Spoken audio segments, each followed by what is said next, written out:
এরকম আরও শত শত কারাবন্দী আটক আছেন গোপন কক্ষে, এমন দাবি জানিয়েছে আন্তর্জাতিক মানবাধিকার সংস্থা অ্যামনেস্টি ইন্টারন্যাশনাল। তাদের তথ্য সংরক্ষিত ছিল কারাগারের রেকর্ড রুমে, সঙ্গে ছিল অনেক ভিডিও ফুটেজও। কিন্তু সাবেক প্রেসিডেন্ট বাশার আল আসাদের কুকর্ম ঢাকার জন্য ধ্বংস করা হয়েছে এসব নথিপত্র ও ফুটেজ, এমনটাই দাবি করেছে কারাবন্দীর স্বজনরা।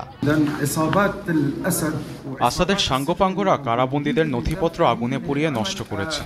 তারা কারাগারের ক্যামেরাগুলো খুলে নিয়ে সব ধরনের ডিভাইস নষ্ট করে দিয়েছে, যাতে তারা তাদের গণহত্যার চিত্র দুনিয়া থেকে আড়াল করতে পারে। প্রমাণ নষ্ট করতে সক্ষম হলেও আসাদ রেখে গেছে লাশের সারি সারি।